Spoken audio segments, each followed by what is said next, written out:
Nanda. Waalaikumsalam warahmatullahi wabarakatuh. Bagaimana kabar hari ini, Bu Nanda? Alhamdulillah sehat. Bagaimana dengan Ibu? Alhamdulillah saya juga sehat. Begini Bu Nanda, tujuan saya mengajak Bu Nanda untuk berbincang hari ini adalah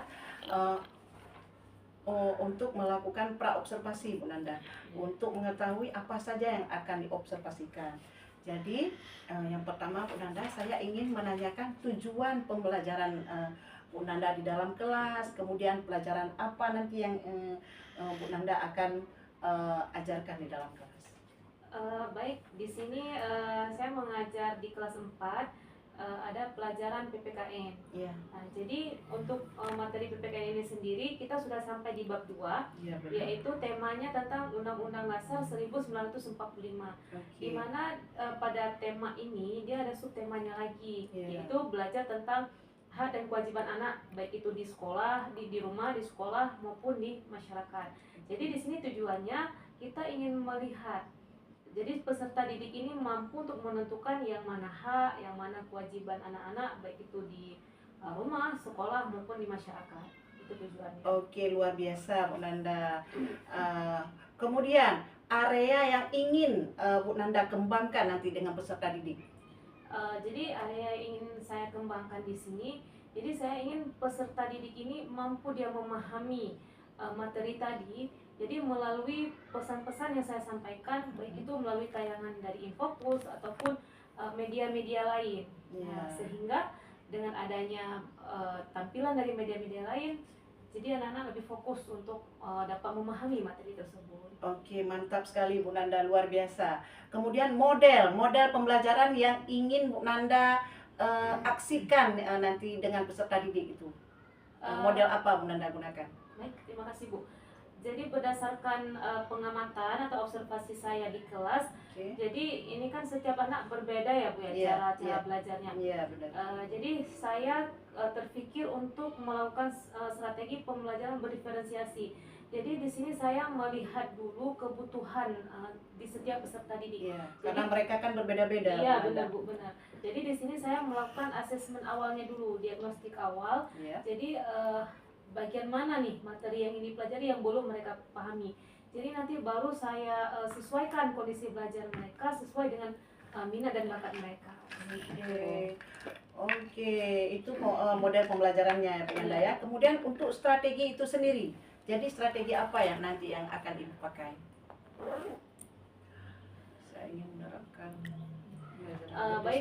Jadi untuk strategi itu sendiri, jadi saya ingin menerapkan Stop dulu. Oke Bu Nanda.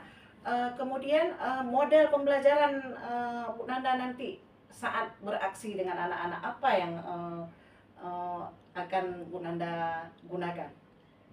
Untuk model pembelajarannya itu sendiri, saya berencana untuk menggunakan model discovery learning. Jadi di situ ada tanya jawab dengan siswa, kemudian pun siswa juga ikut mencari sendiri nih, yang mana ikut aktif ikut aktif. Jadi tidak semuanya itu dari istilahnya apa, teacher center. Jadi sekarang kita beralih ke student centernya. Kemudian strategi Bu Nanda. Sekarang kan model pembelajaran kan berdiferensiasi.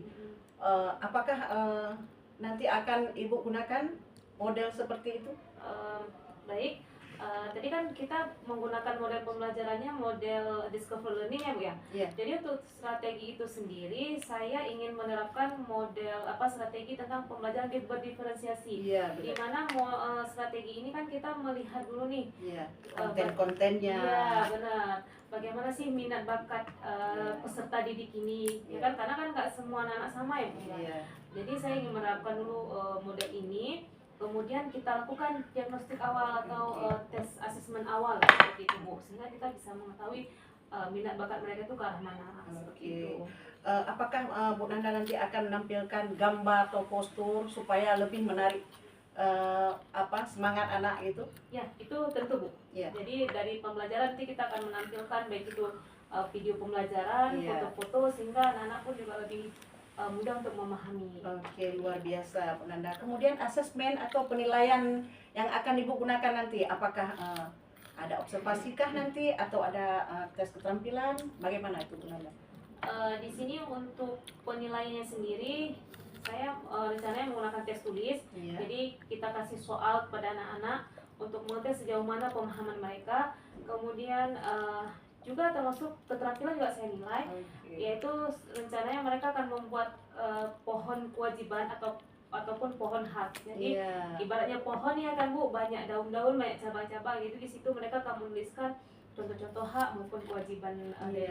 Mantap, luar biasa sekali nanti ya Bu Nanda ya.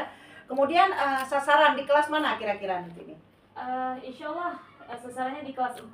Oke, di hari apa? Di hari Rabu. Di hari Rabu jam ketiga dan 4. Oke Bu Nanda, kita lihat nanti aksinya ya di dalam kelas ya. Terima kasih banyak Bu Nanda untuk bincang-bincangnya hari ini. Semoga kita semua sehat dalam lindungan Allah SWT. Saya akhiri. Wassalamualaikum warahmatullahi wabarakatuh. Waalaikumsalam warahmatullahi wabarakatuh. Assalamualaikum warahmatullahi wabarakatuh.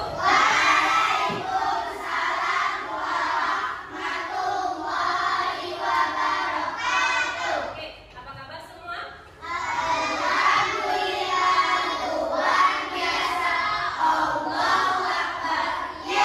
Alhamdulillah. Nah, tadi kita sudah berdoa atau belum ya? Belum. Oke. Nah, untuk mendapatkan keberkahan pembelajaran kita hari ini, mari sama-sama kita membaca doa dulu ya, seperti biasa doa Rabbi syrahli. Ya, siap?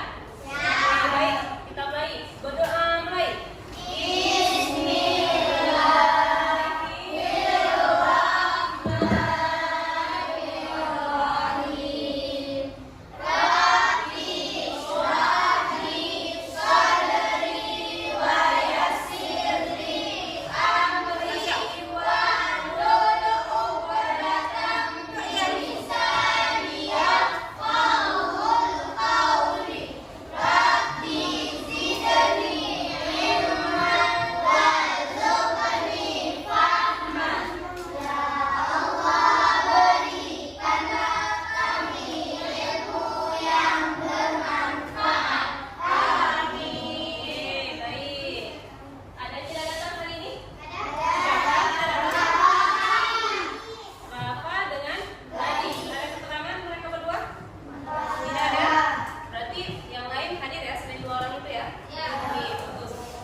memiliki. Benar, bagus. Kewajiban yang harus kita lakukan. Wah, udah tahu semua nih. Sebelum kita pelajari udah tahu semua nih arti hak sama kewajiban. Ya. Oke, bagus. Nah, kita untuk melihat apa itu hak dan kewajiban, mari sama-sama kita menonton tayangan video yang ada di depan kalian. Siap? Oke, mari sama-sama kita nonton.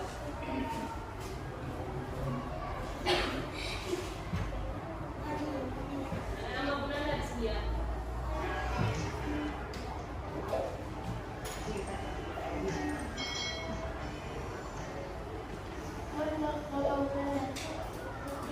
Hai. Bisa nggak suaranya? Datang channel YouTube Kak Citra. Apa kabar adik-adik semuanya? Kak Citra berharap kalian dalam keadaan yang baik, sehat, dan siap untuk belajar. Hari ini kita akan belajar bersama-sama untuk mata pelajaran Pendidikan Pancasila dan Kewarganegaraan kelas 4 pada kurikulum Merdeka di bab 2 tentang hak dan kewajiban. Nah, video ini adalah bagian yang pertama nih adik. Kita akan membahas tentang hak. Nah, untuk video yang kedua kita juga akan membahas tentang kewajiban. Mari adik-adik kita bahas bersama-sama. Adik-adik yang hebat, apakah kalian tahu apa itu hak dan apa itu kewajiban? Nah, hak adalah sesuatu yang harus diterima oleh seseorang. Jadi adik-adik mempunyai hak, mempunyai sesuatu yang harus diterima oleh seseorang, oleh diri kita kalau kita sudah melakukan kewajiban kita. Lalu apa yang dimaksud dengan kewajiban? Nah, kewajiban adalah sesuatu yang harus kita lakukan untuk memperoleh hak tadi. Nah, adik-adik, kewajiban kalian misalnya sebagai peserta didik harus belajar. Nah, hak kalian apa? Misalnya mendapatkan nilai. Jadi kita harus melakukan kewajiban kita terlebih dahulu, baru kita akan mendapatkan hak kita. Adik-adik, hak dan kewajiban itu ada di rumah, di sekolah, bahkan di masyarakat. Nah, kali ini kita akan membahas terlebih dahulu tentang hak. Ya, hak kalian sebagai anak di rumah, hak kalian sebagai peserta didik di sekolah, apa saja yang harus kalian peroleh sebagai anak dan sebagai siswa atau peserta didik. Nah, yang pertama yang kita bahas adalah tentang hak anak-anak di rumah. Perhatikan gambar berikut ini. Budi, Nanda, dan Reva berkumpul di taman belakang rumah Nanda. Mereka sedang belajar bersama untuk mengerjakan pekerjaan rumah, mata pelajaran Pendidikan Pancasila dan Kewarganegaraan. Setelah belajar bersama, mereka saling bercerita tentang kasih sayang yang didapatkan dari orang tua. Orang tua mereka sangat sayang kepada mereka. Mereka selalu memperhatikan hak anak-anaknya. Oleh karena itu, Budi, Nanda, dan Reva sangat menghormati dan menyayangi kedua orang tuanya. Nah, adik-adik yang hebat, sebagai anak kalian memiliki hak atau sesuatu yang harus kalian peroleh di rumah kalian masing-masing. Setiap anak mempunyai hak. Hak tadi adalah sesuatu yang harus diterima oleh seseorang. Nah, apa saja contoh hak anak yang ada di rumah? Yang pertama, hak mendapatkan kasih sayang dan perlindungan dari orang tua. Jadi adik-adik berhak mendapatkan kasih sayang dari orang tua kalian dan berhak mendapatkan perlindungan loh dari orang tua kalian. Lalu kalian juga berhak untuk mendapatkan tempat tinggal dan mendapatkan pakaian, ya. Jadi kalau misalnya baju kalian sudah rusak, sudah sobek, kalian berhak untuk mendapatkan pakaian dari orang tua kalian, ya. Orang tua kalian akan memberikan pakaian untuk kalian. Lalu apalagi hak anak di rumah? Berikutnya adalah hak mendapatkan makanan dan uang jajan. Nah, adik-adik ya, kalian itu berhak di rumah itu dipelihara oleh orang tua kalian. Misalnya mendapatkan makanan, untuk sekolah mungkin dibawakan bekal ya, diberi uang jajan atau uang saku, itu adalah hak kalian. Lalu mendapatkan pendidikan dan kesehatan. Nah, ini adalah yang kalian peroleh. Jadi mendapatkan pendidikan ya, harus disekolahkan dan mendapatkan kesehatan.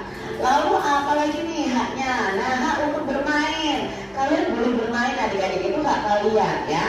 Yang harus kalian peroleh, kalian diberi waktu untuk bermain. Tetapi bermainnya juga harus tahu waktu atau tahu aturan. Berikutnya adalah hak untuk didengar pendapatnya. Jadi kalian juga boleh berpendapat di keluarga kalian, dan orang lain atau keluarga kalian juga berhak mendengarkan pendapat kalian. Nah, itu tadi hak kalian di rumah. Lalu hak kalian di sekolah apa saja? Yuk kita lihat di sini. Apa saja sih hak di sekolah kita ya? Budi, Nanda, dan Reva bersekolah di SD Sukamaju.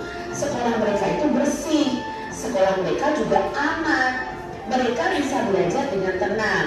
Apabila belum paham, mereka bertanya kepada Bu Ika, guru mereka.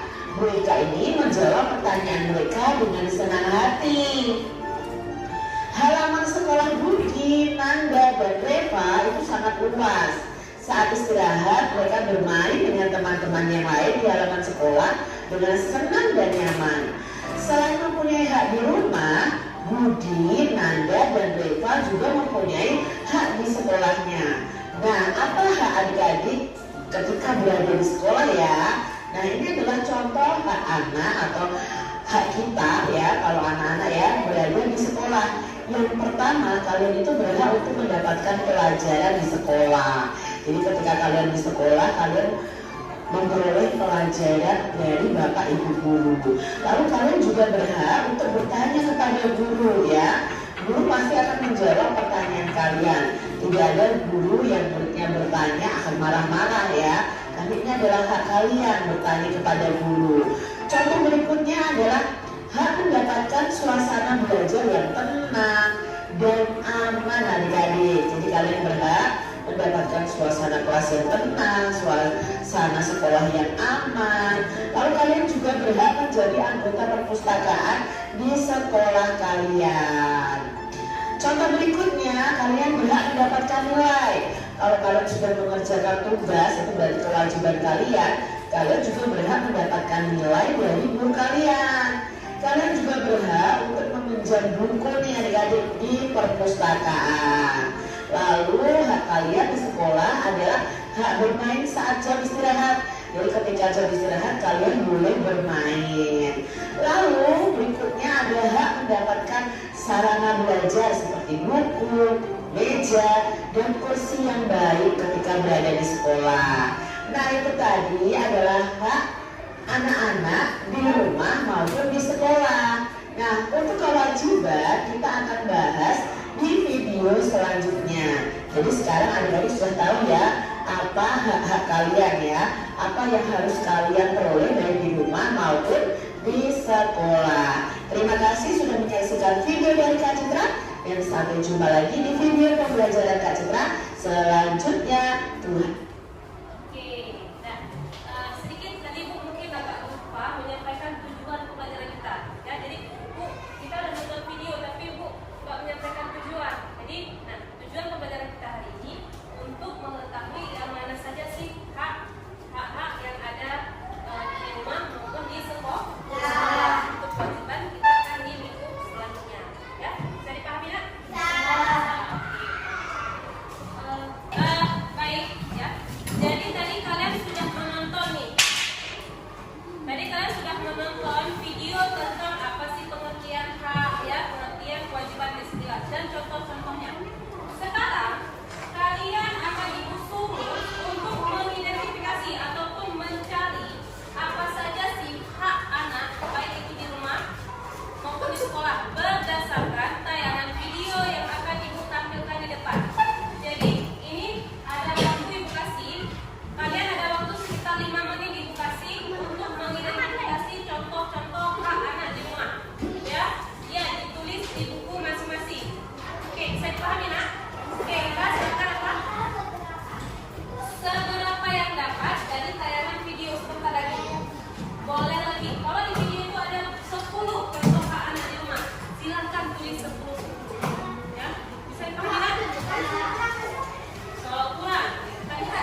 uangnya loh, nanti bisa ditabung. Oke Ma, Musa akan kerjain semuanya.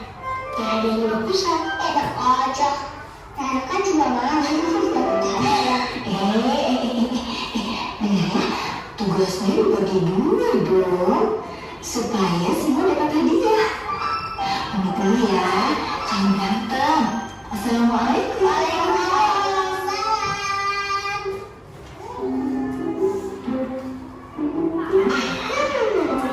Musa adanya ke kamar, hotel, sama sekolah deh.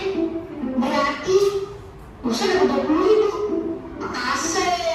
Ih, pertama kan kerjaannya harus dibagi dua. Masa Rara cuma dikasih cuci gas 2.000, cuci piring 2.000, buang sampah, kasih makan antar, jadi berapa ya? Jadi 8.000. Mana aja Mbak? Iya, tapi kan banyak kan Musa curang. Oke, biar adil. Ini semua kita ambilin bareng-bareng. Biar nanti hadiahnya kita bagi dua. Gimana? Setuju!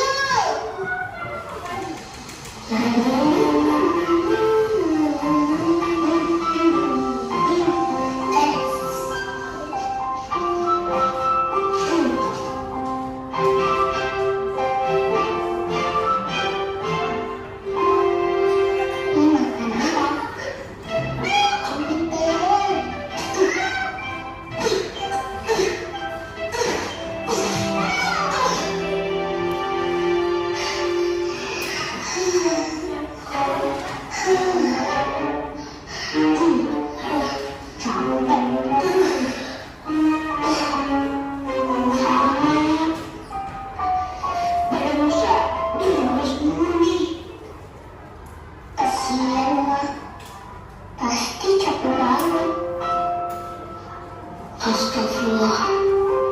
Benar juga kamu. Mama ngerjain ini semua. Sendirian.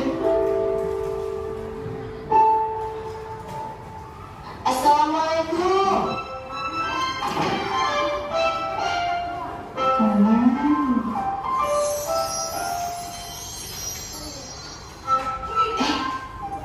Apa ini? Loh, kok gratis? Musa, Lara? Udah. Sudah selesai semua tugasnya? Udah ya, Ma. Terus, ini kenapa semuanya gratis? Memangnya nggak mau dapat hadiah? Mau. Ih, kan nggak jadi deh. Pokoknya semuanya gratis betul. Masya Allah, Mama makin sayang banget sama kalian.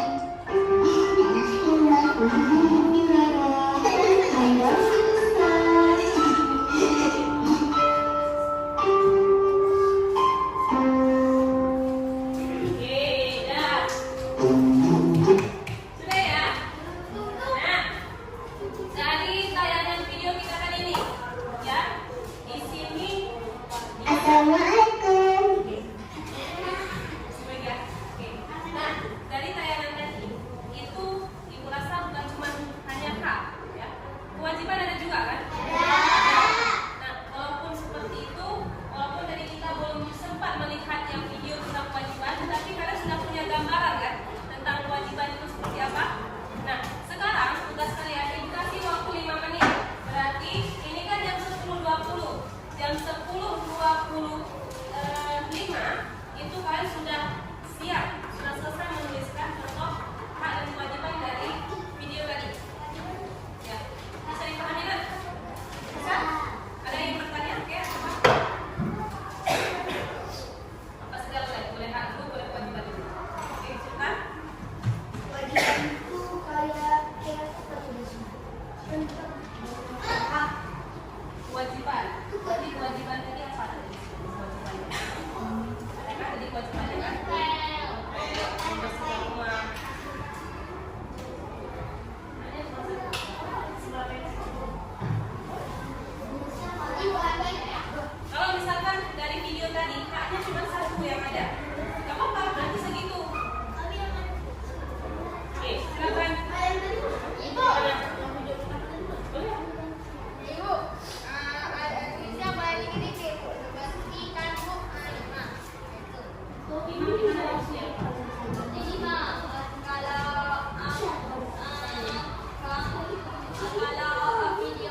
menit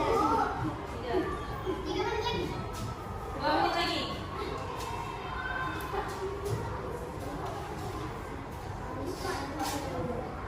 Seberapa yang dapat tadi kalau dapat 2?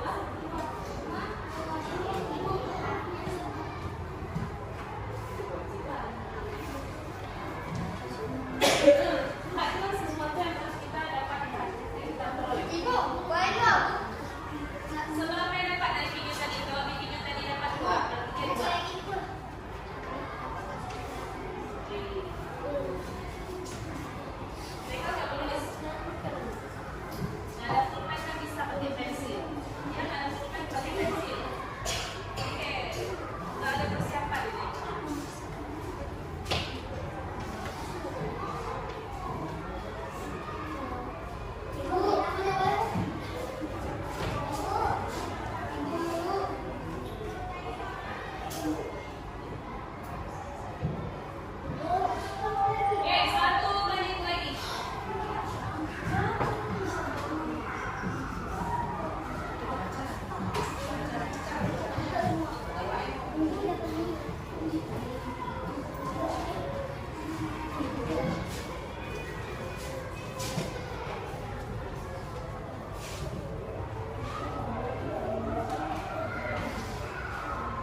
warahmatullahi wabarakatuh. Saya Nana Diana, CGP Angkatan 11. Pada kesempatan ini saya akan melakukan sesi pasca observasi dengan teman sejawat saya, Ibu Nanda Saputri, dan juga didampingi oleh pengajar praktis saya hari ini, Ibu Farah Diana. Langsung saja. Assalamualaikum Bu Nanda. Waalaikumsalam. Bagaimana kabar hari ini, Bu? Alhamdulillah sehat. Bagaimana dengan Ibu? Alhamdulillah sehat. Nampak dari wajah Ibu ya, ceria ya. Baik Bu, terima kasih hari ini sudah meluangkan waktu untuk saya untuk melakukan bincang-bincang kita Bu sesudah melakukan observasi kemarin ya. Jadi saya hari ini akan mengajukan beberapa pertanyaan. Apakah Ibu bersedia menjawab? Insyaallah saya bersedia Bu. Oke, kita mulai ya Bu. Begini Bu, bagaimana perasaan Ibu setelah melakukan kegiatan pembelajaran kemarin di kelas? Bagaimana perasaan Ibu? Alhamdulillah perasaan saya ketika mengajar kemarin itu saya merasa senang. Cuman ya agak sedikit grogi ya, karena mungkin kita dipantau ya dari belakang, kita dilihat sama rekan sejawat kita. Jadi itu aja sih Bu. Kalau yang lain nggak ada masalah. Alhamdulillah bisa diatasi Bu ya. Alhamdulillah. Oke, baik Bu Nanda.